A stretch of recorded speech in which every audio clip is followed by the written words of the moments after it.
Marlene tenta matar um dos filhos gêmeos envenenando com gás de cozinha. Mãe, o que você está fazendo? Roseli, a irmã que salvou os gêmeos, depõe contra a mãe. Marlene jura inocência. Testemunhas depõem contra ela, mas as provas para colocá-la na cadeia são fracas. Indignada com Marlene, a amiga que a receber em casa com os filhos, Rosana, decide com o marido e com a adolescente Roseli denunciar Marlene à polícia. O cerco começa a se fechar. A filha Roseli e mais 2 testemunhas vão na delegacia acusar Marlene. Ela ligou o gás e enfiou a mangueira na boca do meu irmão que estava dormindo. Eu perguntei se ela queria matar ele, né? Ela disse que os filhos eram dela e fazer o que bem queria. É importante que vocês tomem alguma providência, porque desse jeito não dá pra ficar.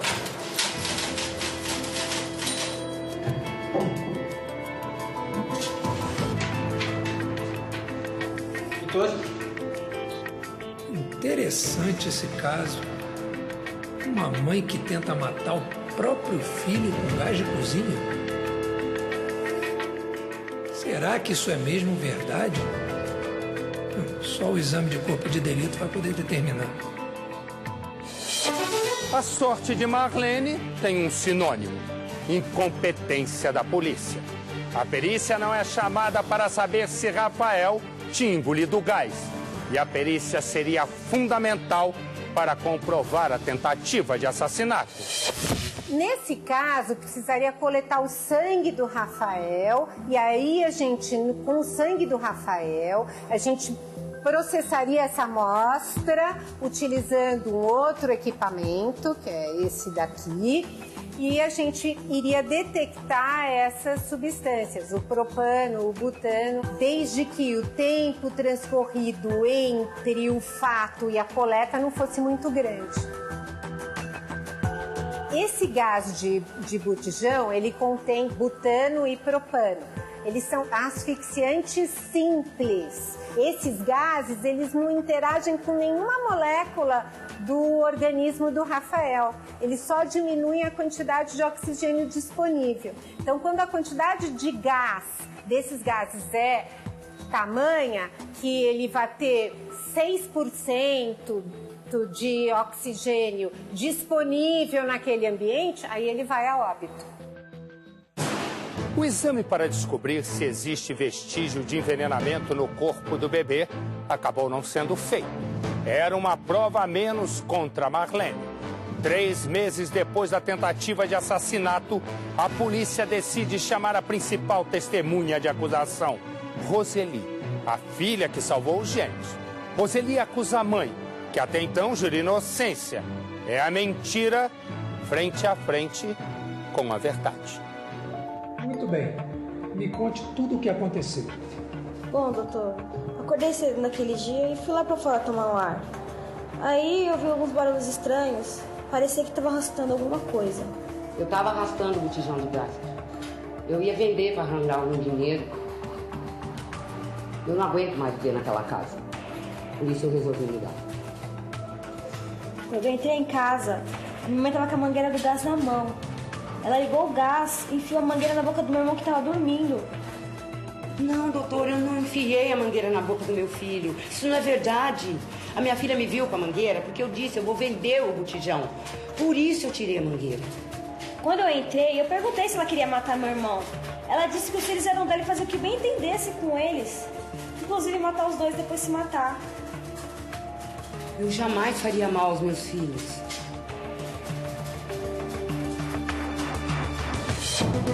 A amiga Rosana e o marido dela são chamados de novo para depor.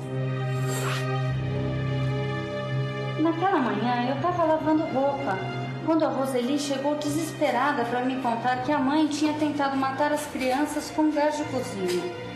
Eu acreditei porque já havia visto várias vezes a forma violenta com que a Marlene tratava os filhos. Então eu peguei a Roseli e os gêmeos e coloquei dentro da minha casa. E aí a gente ficou esperando meu marido chegar para ver o que a gente podia fazer.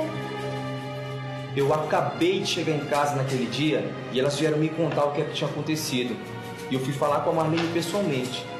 e ouvi da própria boca dela que os filhos eram dela e que ela podia fazer com eles o que ela bem quisesse. Disse que ia dar um fim na vida deles e na dela também. Enquanto a polícia não chega a nenhuma conclusão, os dois inocentes, os gêmeos, ficam atirados num orfanato. O tempo vai passando e o tempo que agora se arrasta poderia trazer para os dois uma felicidade, a de um novo lar. Os gêmeos brincam no orfanato, à espera de algum interessado em adotá-los.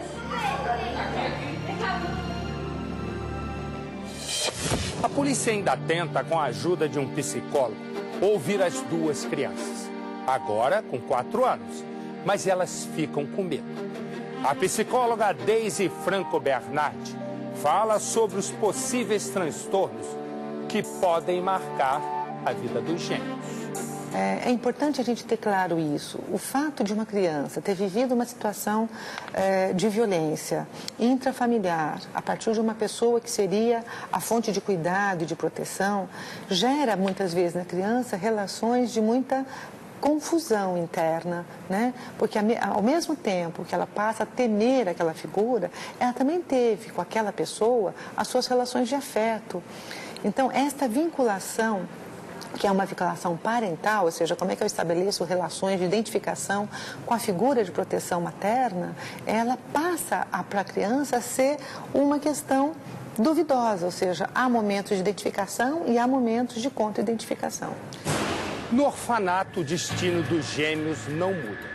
É a mais absoluta solidão. Eles não são de falar muito mesmo, doutor.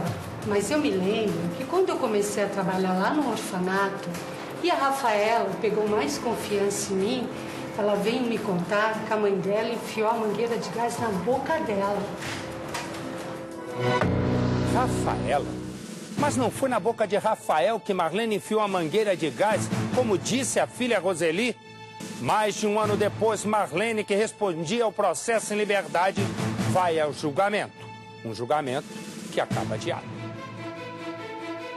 Fica adiado o julgamento de Marlene no dia de hoje pela falta de 2 importantes testemunhas, o senhor Flávio e a sua filha Roseli, além da ausência também da ré em questão. Marlene não comparece ao próprio julgamento. E 1 hora depois de suspensa a sessão, eis que ela aparece. Sim. Licença. Doutor, a dona Marlene, que não compareceu na audiência, ela pede para falar com o senhor. Agora ela quer falar comigo? Tá bom, manda ela entrar. Com licença. Pois não, dona Marlene. Pois não. Por favor, entre. Sente-se, por favor. A senhora tem ideia da gravidade do que acabou de cometer? É que não deu pra vir não, seu juiz meritíssimo. Não deu? E por que não deu? É que tinha uma reunião na escola da minha filha que a professora falou que eu não podia faltar. Aí eu fui. A senhora sabe que eu poderia mandar prendê-la por isso?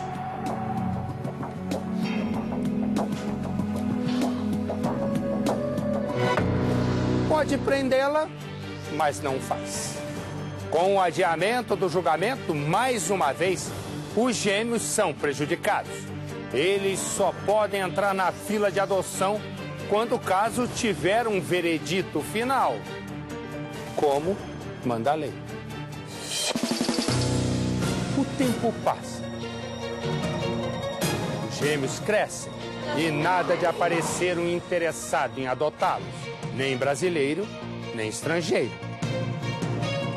2 anos se passam. Rafael e Rafaela entram numa idade de risco.